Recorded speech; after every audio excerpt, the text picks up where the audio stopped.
Ooh, okay, finally. What's up? What's up? What's up? What's up? What's up? What is up? How are y'all doing today? Guys, today is the last day, the season finale of the Acolyte on Disney Plus. So we are here to talk about that episode. I am your host, Emanuel Noisette. Yeah, so in case you did not know, I did not go live the last two episodes. First time I was sick, and the second time, I gotta say, I was not very inspired. Wasn't doing it. I saw episode 6, and like, I'm not gonna do a full breakdown on it. I'll just let you go. I'll talk about it in just a second. But just in case, if you are joining us for the first time, I'm kind of shocked you joining us now late, but it's all good either way. We are going to go over all of the episode for episode 8 of the Acolyte. So this is your spoiler alert. If you have not seen the episode, or if you don't want spoilers, this is the time to go on somewhere else, go watch the episode, and come on back, check us on the replay. Shout out to the replay gang. But as I was saying, I was very uninspired. I was not them last couple episodes, it did not work for me. And when I ran the poll that a lot of you guys voted on whether I should continue, with the show or not, majority said no. And I was like, you know what? I'm not going to fight y'all on that. But I also saw a good amount of people that still wanted me to follow along and talk about the show. So I figured it'd be a good compromise to just at least do the season finale. Because my biggest concern has always been, could this show stick the landing? Could it actually pull it together after a couple of misses? There were a couple. Now, they had 1 or 2 episodes that were decent, but a couple other episodes were not hitting at all. So I'm gonna say some quick shout outs to some folks first to see who's here, and then I'll give you my thoughts on some of the previous episodes, and then we'll go ahead and jump into this. J Mart, what is up? Good to see you. My man Simba's back. Thank you for making it out. Paulette, how you doing? What up, Lou? Good to see you. Didier, how you doing? Talented One, what's up? Tracy, good to see you. Kid Mello, good to see you as well. Christy, thank you so much for being here. Callow, what is up? Tasha, hello. Lost in translation, good to see you. Tyranda, hello. My man Pierre is back. What's up? Kristen, oh, you celebrating your 40th. Happy birthday to you. I hope that you have a fantastic birthday. And enjoy yourself. Please make sure you do, listen, I don't want to encourage no bad behavior, but celebrate that big 4-0 the right way and have a great time. So happy birthday to you. Theo, what is up? Toby, good to see you again. Tasha, what is up? Leandra, good to see you. S. Thompson, what's up? Who else did I see? My man Philroy is here. Stamina, what is going on? Andrew, what's up? Cal Payne, how you doing? Riga, good to see you. Mr. Leo, how you doing? And Wawa, hello. All right, let's see. Okay, Tracy, I'm gonna get to your question in just a second. So just real quick, because I've told you guys for a while that I am a destination. No, I'm not a destination guy. I'm not a journey guy. I'm a destination guy. I need to know if at the end of this trip, is that what's going to justify everything? Because this journey has been rough. And just real quick, when we talk about episode 6, this had to be one episode that really tried my patience. I mean, you had Osha wake up in Kamir's lair, and we saw her stalking him with that little thirst trap looking bathing scene or whatever. Meanwhile, Soul mistook Osha for May and spent the whole time saying Osha. Listen, that whole episode, and this is one of the things that pisses me off. What was Soul doing? Osha, when we get to the ship, I will tell you everything. Osha, I promise I will tell you everything. Osha, once we get home, I will tell you the truth. Like, bro, what are y'all doing? You spent all of episode 6 just dragging dragging this thing out. It was so annoying. And then he finds out that it wasn't really Osha, it was May. And then what does he say? May, I promise you are going to listen to me so I can tell you everything. Bro, shut up. I don't even care what the truth is at this point. If all you're gonna do is dangle that carrot constantly about the truth and what you're gonna say, bro, like, I don't care. I do not care. That entire episode 6, if I had to give it a rating, I give it a 5 out of 10.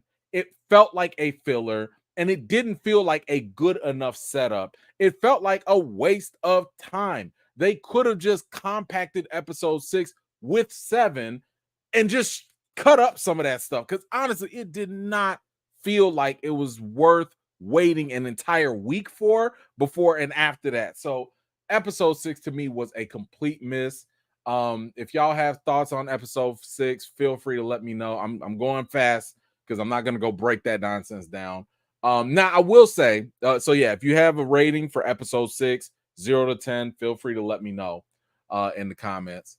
When it came to episode 7, this was the flashback episode. So I feel like this episode just kind of told us a lot of stuff that we kind of already suspected anyway, but with a couple variations. This time we saw the other side, the other perspective from the Jedi's perspective, rather than from the twins' perspective. Soul, he had basically saw May and Osha, even though they thought the planet was abandoned and had no life or whatever like that. And Tobin, oh my God, was he annoying. I want to go home. I'm going to go home. How long? How long is it going to be? I want to go home. Bro, shut up. You a whole Jedi in training. Be quiet. Go force meditate or something. What are you doing? Stop. That to me was whack. I get it. I understand people get homesick, but it's like, man, that was it. Like, that was the only thing. It just got a little annoying. I did like the scene of them showing the mother taking over his mind. I did think that was kind of cool, just to see, like, what does a Jedi mind trick look like for some people. So that was cool to see. And we saw more signs or teases of Soul showing early signs of attachment, of having or wanting a Padawan. Now, I have some issues with that. I'll talk about that later. We do find out that May didn't start the fire on purpose. So this kind of like showed how there was all this gray with a lot of people's intentions. We learned that the girls were made from some sort of virgins in the Force. So it's basically an anomaly in the Force where it's like centered and concentrated. And, apparently something happened where the girls were created from that. And this is also where we find out that Soul was the one that was responsible for killing the twins' mother. Now by accident, maybe, whatever. And I will say I did like the Kalnaka possession. I thought that was cool. The whole fight with the Wookiee, that was fine by me. I was cool with that. So for that episode, again, it's not like the greatest thing. It was definitely better than the last one. Episode 7, I'll probably give that a 7. Like, it was all right.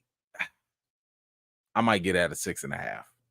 No, the fight was help. You gave me lightsabers.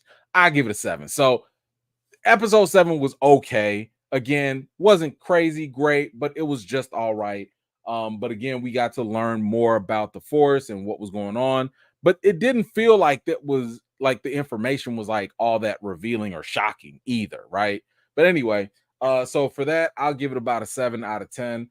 You guys let me know, what did you feel about episode 7? Let me know that in the comments down below. All right, now we can get down to business. And let's go ahead and talk about episode 8. And Tracy, I'm gonna get to your question when we get closer to that point in the story, because I got same questions. All right, let's see. So where do we kick it off? Oh yeah, so we left off and Osha. Let me change this. Hold on. There we go. All right. So we started off with Osha. She had put on Kamir's helmet. which isolates her and the Force. So it's basically one in the Force, and that's it. She can't see nothing, can't hear nothing. It's just her and the Force. And the interesting thing here is to notice how Osha immediately invaded his mind, and that was just because he was around her. And I think that just kind of shows us how powerful she really is, especially when it comes to the dark side, right? Now, she did say that she saw a vision of May killing Sol, and Kamir deduced that it had to have been a vision of the future. So Osha believes that she can still stop May. So they both set out together to go out and find Sol and May. Speaking of which, Sol is still debating and talking about telling her everything, I guess. But he believes that having both May and Osha, now that he has both of them, he can prove that there was a vergence in the Force on the planet Brendok. He does regret not being able to save both May and Osha. And in classic fashion of this show, Sol just keeps on talking about how he wants to reveal something. He's about to reveal that Osha and May aren't twins, and he says, "Hey, you're not even sisters." You know, and the moment he's about to let us know what they really are, he gets buzzed and zapped just like that, because this show has a huge allergic response to giving out information when it's needed. So May ends up escaping, and Sol is hot on her trail. I actually did like this little chase scene. I mean, the visuals here were just kind of cool, going through this little asteroid belt. I thought it was interesting here, though, that we saw Sol. It looked like my man was about to actually shoot May down, you know? And it's like, bro, like, what is going on? I thought you said you needed her, you know? Like, what are you doing? And if it wasn't, I forget this little beaver name or whatever, but if it wasn't for this little creature thing, like, I think Sol would have actually I think he would have pulled that trigger. So Buddy was definitely on something right now. Back on Coruscant, Venestra has to deal with Senator Ryan Court. Basically, he wants to launch an investigation on the Jedi because he believes that there is a concern that one of these days, one of the Jedi are going to snap and it'll be chaos, because all the Jedi do is control their emotions. They try their best not to let their emotions get the best of them. But my man was like, yo, y'all are some of the most powerful people in the galaxy. And if one of y'all snap, it's a problem for everybody. So he wants some checks and balances here. Now, the one thing here with this scene is that I do think that, I like the fact that they are suspicious of some of the Jedi and what the Jedi are capable of. But this did feel a little too on the nose for me, given the fact that we know that Anakin is obviously going to become the fulfillment of this senator's fear of the Jedi one day snapping. So I just thought they could have hinted around this a little bit better. Maybe just say like, oh man, no group should have all that power, and just leave it at that, right? But just to kind of foreshadow this, that somebody's going to snap, like, okay, we get that you're forecasting. We get it. Anyway, we see Kamir and Osha. They set off to find May and Sol. And while they're doing this, we see in the background, in the shadows, boom. And I believe we can say safely that this is actually Darth Plagueis. Now, for anybody that doesn't know, this is the master of Emperor Palpatine. He's also the one who is believed to have learned about the Force, not to only create life, just like Anakin, but also to extend his own life. So this might be some sort of origin story for him, but it was also his knowledge of manipulating the Force that Palpatine later tried to use when it came to Kylo Ren and Rey in The Rise of Skywalker. I apologize now. I know you guys did not want to try and remember that movie, but that is what they're trying to connect here. So again, maybe this is like a prequel for Plagueis. I don't know. To me, it was a little odd that they ended up showing him this early and this fast. Like, there was no follow-up. It was just a tease. And honestly, this felt like I don't know. This felt like the kind of thing that you would save for later at the end of the show. Maybe, you know, kind of like how we saw another cameo later on. So it's a little funny seeing some of the haters also online. Boy, they was so mad. It was like, man, how come this doesn't follow the lore? How come Darth Plagueis isn't there? What's going on? And now that they actually show you the Sith Lord, now I see the same haters. I don't like this isn't right. That's not even Plagueis. What's going on? Woo, man.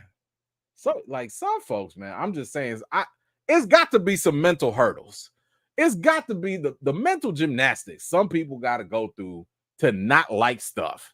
And even when they give you the stuff that you say you want, then you still don't like it. I don't know. I don't know what to tell y'all. Anyway, Benestra, she is making a phone call to see somebody because she needs to get a message to them. And of course, we'll get to that later. But she does send out the command to gather all the Jedi Knights to go after Sol. Speaking of Sol, he returns back to the original scene of the crime where all the witches died. He's looking for May, and he can also hear all the voices. We also see Kamir and May. They meet up here at the same area, and they want to basically get going to find May and Sol. And while they're there, boom, Kamir shows up, and he wants nothing but the smoke with Sol. And I have to say, this was definitely one of the better parts of the episode. I mean, listen, let me just say this. I came into Star Wars looking for three things. I need lightsabers, and I need the Force, and I need a battle between good and evil. That's it. That's it. Listen, everything else is bonus, but not a requirement. I don't care about the politics of the rebellion. I don't care. It's one of the reasons why I have not been incentivized to finish watching Andor. If you don't have some lightsabers, the Force, and good and evil going against each other, I don't care. I'm sorry, but not sorry. We know that Star Wars was created for the little 12-year-olds, you know, back in the day, and that's been what they've consistently been doing. I do not need more than that. You should not. I like it when they show me different weapons with lightsabers. I like it when you show me different ways that the Force works. I like it when you show me different religions around the Force. I like it when you show me different types of bad guys, different type of. I like that. So when you show me some lightsabers and y'all have a dope fight like this, I'm sold. Okay, I'm sold. It don't take a lot. So this right here to me was one of the better fights that I saw, that I've seen in Star Wars live action anyway. And shout out, look, okay, come on through with the Crouching Tiger, Hidden Dragon. You know, I was down for this. The whole fight to me was fantastic. Kamir versus Sol, loved it. Loved the whole, like, just reversals, the moves, using the Force blast and all that stuff.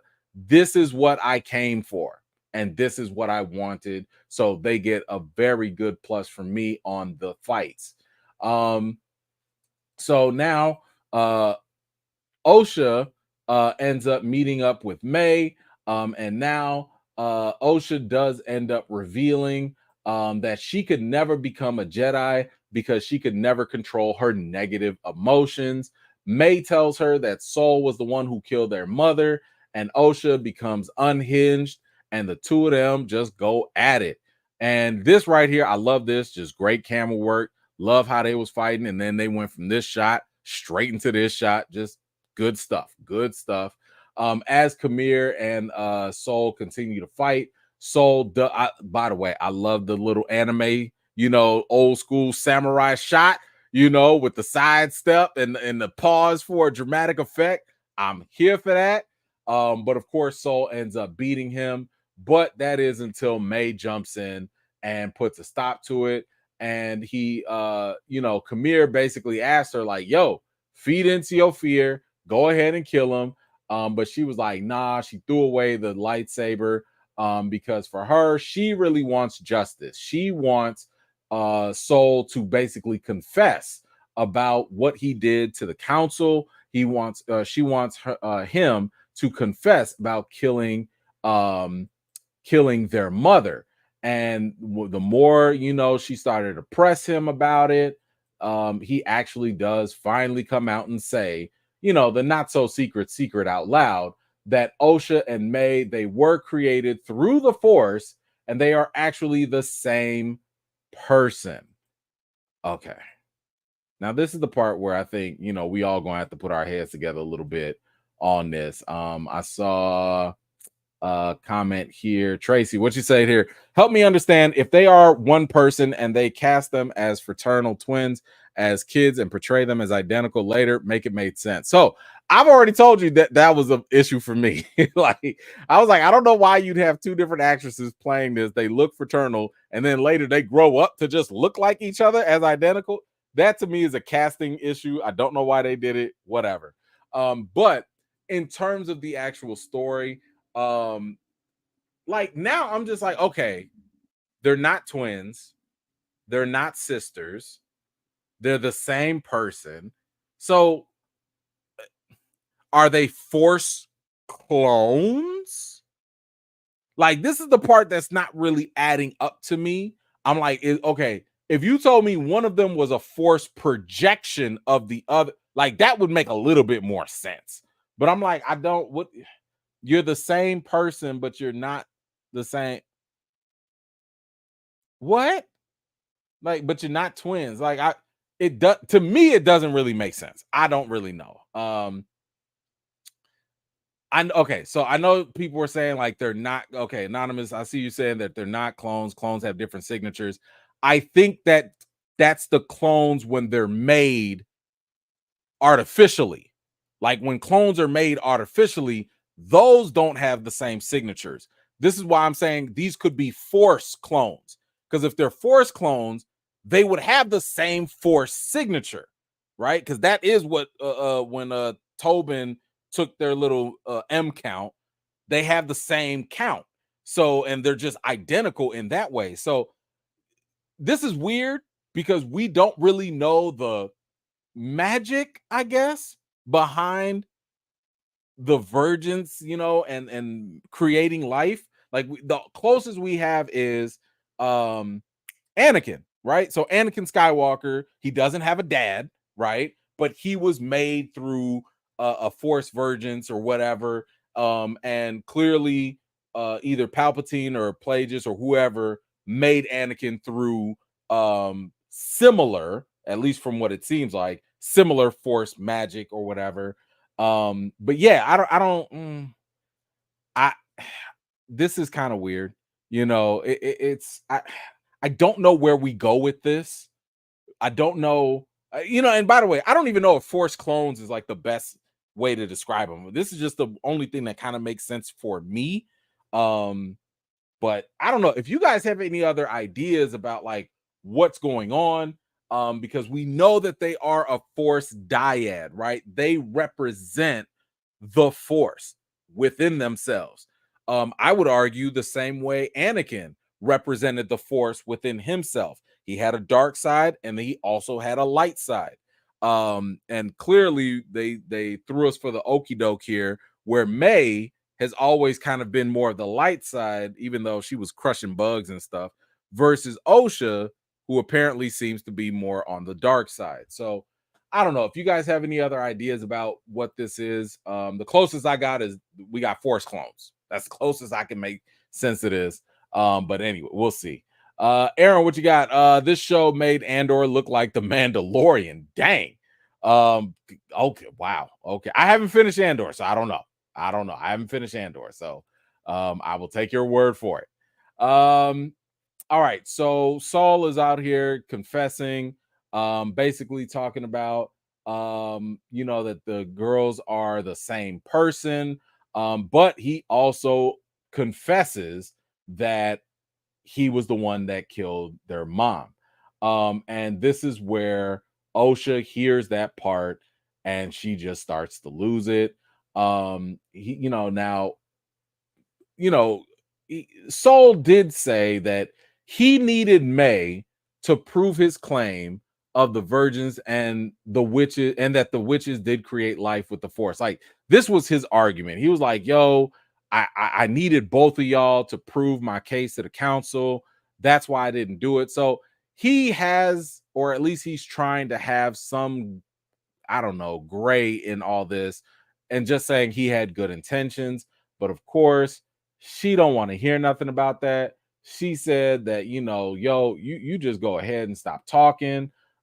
He said that he didn't want to tell the council because they would send Osha away and not let her train.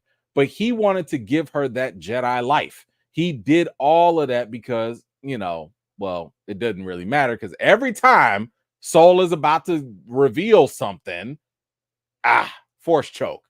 And Osha cuts him off before he could tell her why he did all of that for her.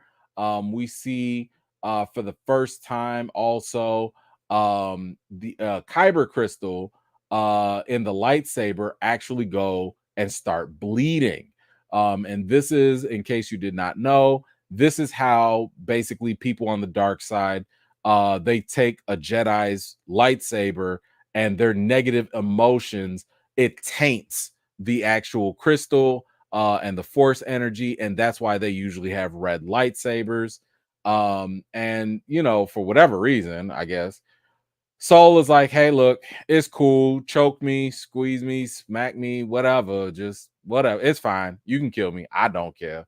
And she was like, all right, bet. He did. So Kamir reaches out for Osha, and boom, this is when we actually see, for the first time, I believe, an actual lightsaber turn completely red. I thought that was actually pretty cool. Again, this is what I come for. I come here for the actual Star Wars lightsabers, Force stuff with good and evil. Anyway, Vanestra taps into the Force, and boom, she senses her old Padawan Kamir.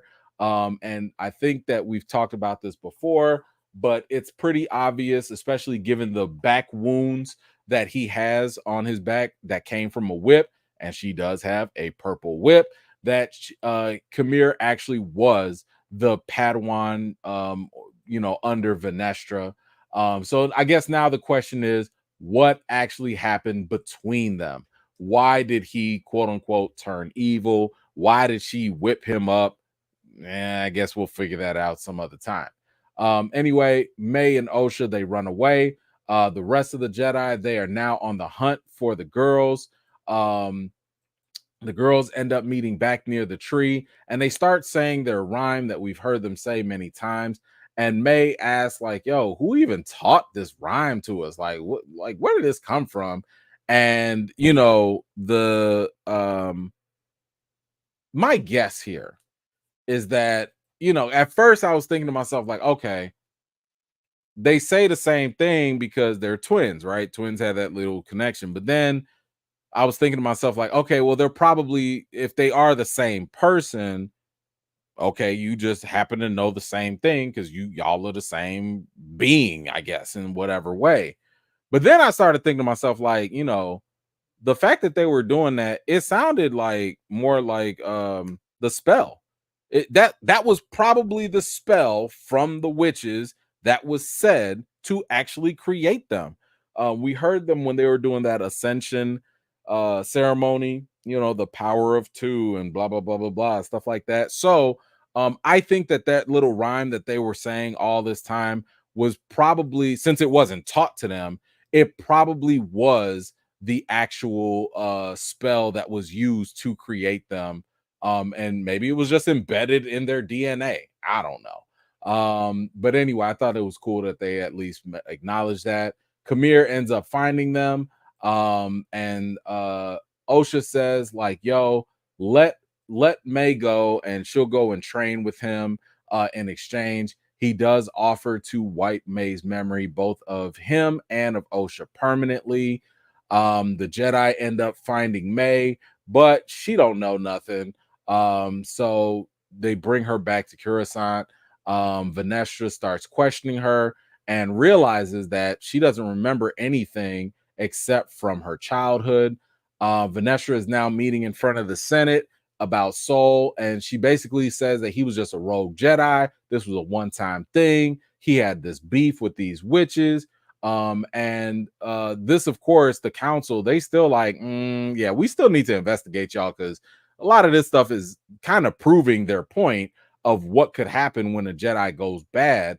But Venestra says, like, look, Saul took his own life. The matter is handled. It's all good. Don't worry, nothing about it.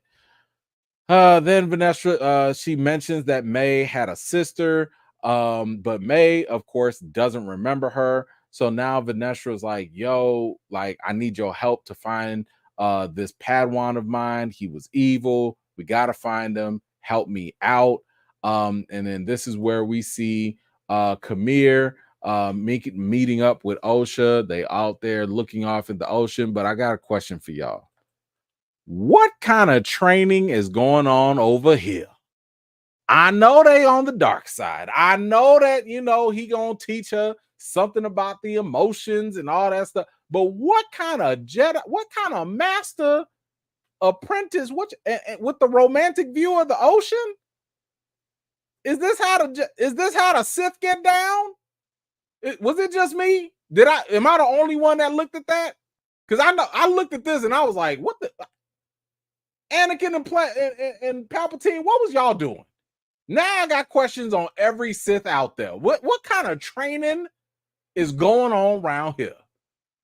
Anyway, we end off the episode with Venestra finally meeting up the person that she was trying to connect with in the beginning, and it was old, scraggly head Yoda this whole time. So that was it for episode 8 of The Acolyte. Once I saw Yoda there, the first thing I said was, you knew? So he knew? I know he know. I know he knew. Boy, if Yoda knew that the Sith were a thing and kept this a secret the whole time, this show might make Yoda trash. This show might make Yoda one of the fan favorite Star Wars characters. They probably gonna put the blame on Yoda, because there was that, I think it was something in the prequel where when they were talking about the rise of the Sith, and Mace Windu took a look at Yoda and was kind of like, Yoda was like, like, it looked like they knew. These Jedis and they secrets gonna get them messed up, and clearly it might. Now we don't know. Obviously, they kind of left this off to a point where it feels like they want to do a season 2.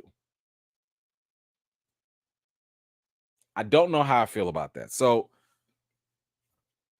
this is the point where I need you guys to go ahead and give me your take on this. What was your rating for episode 8 of The Acolyte? While you're doing that, I will give you some of my thoughts here in this episode. So I think that one of the issues I had, and this was a lingering issue from the past episodes, I did not like the whole issue with Saul. I felt as though Saul's character was completely mishandled. It would have been probably more interesting to have this focus be more on Saul, but I think the divided attention did not help. My problem with Saul's is the fact that he was painted in a way, especially in this episode, he was painted in a way that we were supposed to like understand where he was coming from with his character and his attachment to Osha. But to be honest with you, it never resonated with me. It never really made much sense why Saul. Here's the thing. All this show said was Saul really wants a Padawan. That's it. And I mean, Kamir, he kind of wanted the same thing. So there was some duality in the fact that both of them wanted a acolyte, both of them wanted a Padawan, but I was just like, but why? For Kamir, that's a whole nother thing. He's a side character. I'm not too worried about that. Saul, you kind of like a co-star. The fact that it's not very clearly explained, and I'll give you a counter example. Saul in this case is almost like Qui-Gon, right? Qui-Gon, he was really attached to Anakin right from the jump because, for one, he had that connection with the Force, and two, Qui-Gon was like a very devout Jedi. He really believed in the prophecies. So for Qui-Gon, it made more sense that he would grow some level of attachment to Anakin because he's like, yo, this is the savior. This is the promised one. This is, the prince that was promised. That made sense. It never made sense for me with Saul. And I think that even when Saul got cut off and he pretty much was going to say, Osha, I did it because I love you. Why? Why are you loving little random kids across the gap? Saul, what's going on? Why do you have this desire and attachment? Now, it'd be different if you sat here and told me, yo, Saul, as a little kid, he got abandoned and this and that. Okay, maybe, but it didn't add up for me. So I don't like how they handled Saul's character. The reveals didn't really blow me away. The cameos were okay. I like the fact that, yes, it is confirmed that, or at least for the most part, that Darth Plagueis is there. So, okay, we got another Sith involved. You have me with that. Great lightsaber battle. I knew pretty much everybody was going to die anyway. I mean, we kind of assumed that. So, I don't know. I'm having a hard time attaching myself to these characters. I don't really care about May. Osha, I like the fact that they kind of flipped it on us and was like, aha, she was actually the bad one all along. Okay, that's fine. I'm okay with that. But yeah, I mean, just nothing overwhelming with this episode. So anyway, this is a long explanation. I think for episode 8, I will give it a 7 out of 10. Excuse me. Overall. So it is what it is. Let me see how y'all felt about it though. We have 7, 6, 6, 7. I don't know what that 9, I guess. 6, 7, 7, -5. We're gonna round that up to 0. 4, 0, 7.5, 7.5, 6, 7. Okay, 7, 8, 6.5. I got a 5, 7, and a 3. Okay, all right, cool. All right, so guys, this is also, since we are at the end, I need your season rating. So this is your rating for the entire season of The Acolyte. Now that we have all of the episodes, now that we've seen the full picture, now that we're not overreacting over the first episode or the second episode, we got the full picture. We're at the end of the race. How do you feel? Let me know on a scale from 0 to 10. I will give you guys this as my example of how I felt about the whole season.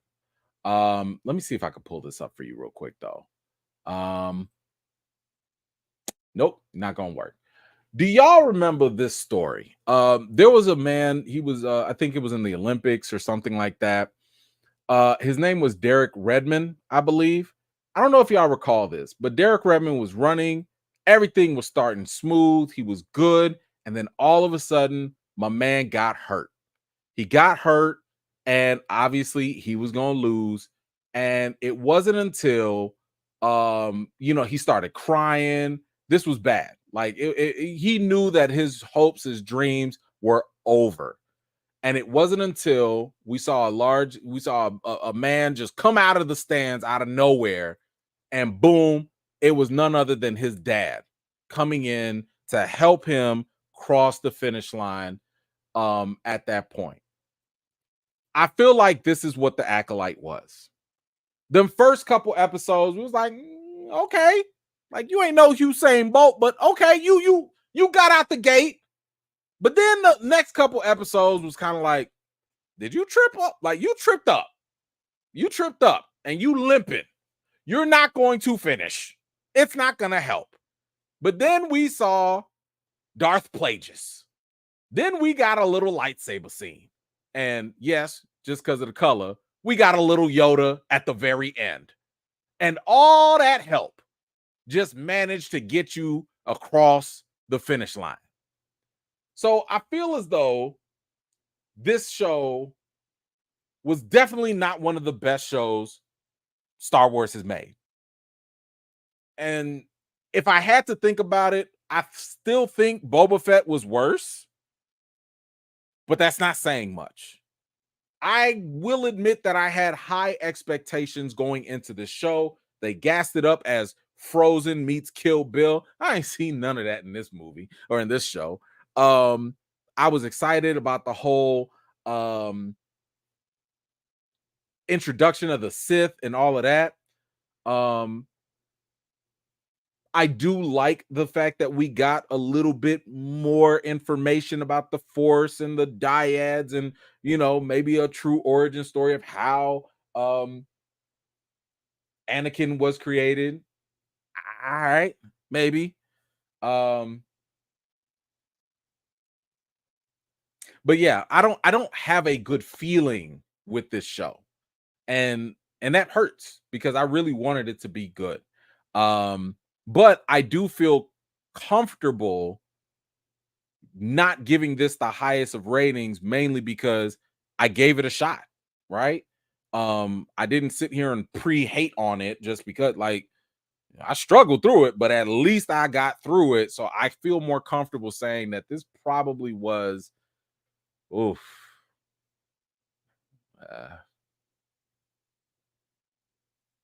Does it even deserve a 6?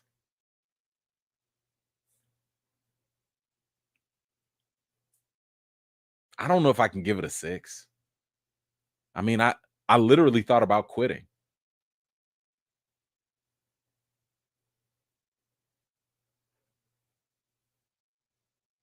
I might have to get us a 5.5. I think I have to.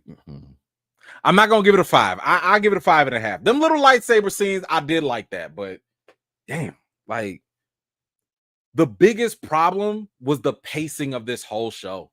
It was the pacing. I just saw myself talk. I was talking to a friend of mine who hadn't watched the show yet, and he was like, "Yo, is this show worth watching?" And I was like, "To be honest with you, you might have a better time watching this show now because you can binge it. Waiting week to week killed the momentum of the Acolyte. Waiting week to week for one episode to be a flashback that didn't nobody care about, or waiting for only 23 minutes of some nonsense, or waiting for Saul to, I'm going to tell you everything and not tell nobody nothing. That was frustrating. And from an entertainment perspective, that's not good. That's not good. Star Wars would have been better off just dropping this all at the same time. And they didn't.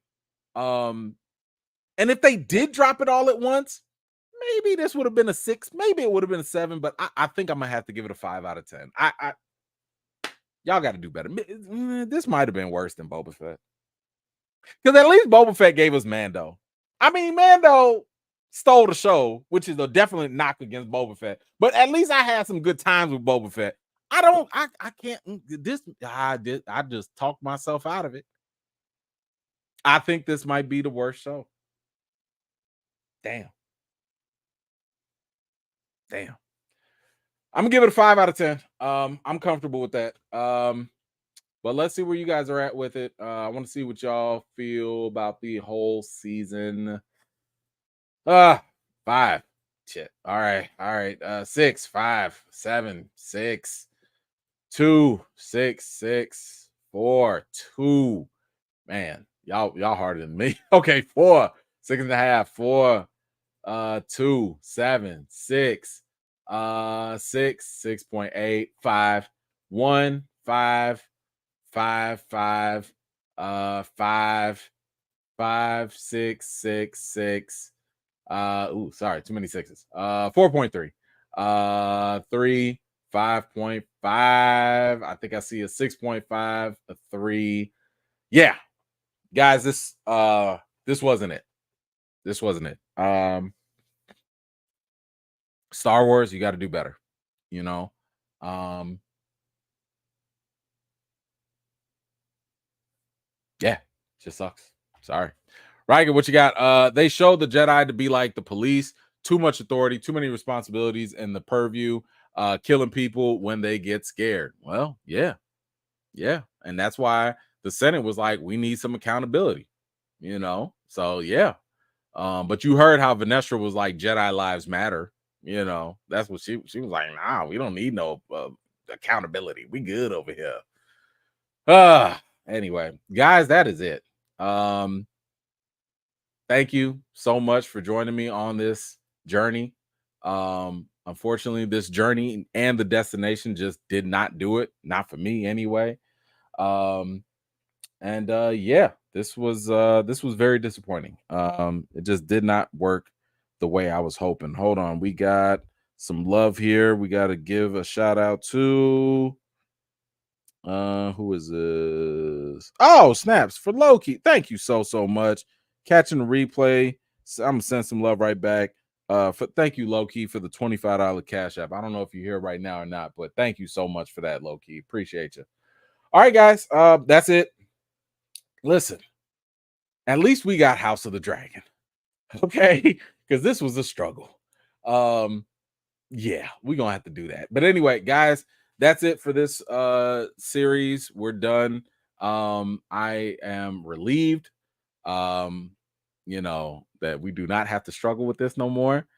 I am very, very questionable on everything Star Wars wants to do next, but we'll see what happens. All right, stay tuned for this Friday. We just heard some big news, Marvel fans. We just heard some big news. I will absolutely be talking about the Russo brothers. I've been saying this for a minute now, so we will talk about it on Friday. And we'll see what other crazy news drops in the meantime. But man, I need to go see what them dragons about, you know, because I heard that some of these episodes, listen, we only got 3 episodes left. So keep in mind on Monday, we will meet back live to talk about them dragons. If the episode is crazy, maybe we meet up on Sunday. We'll find out. Make sure you follow just in case. But thanks again, guys. I appreciate you. Make sure that you go ahead and continue being safe. Have fun. Enjoy yourself. If I don't see you, wash your hands, wash your butts. And until next time, I'll see you guys later.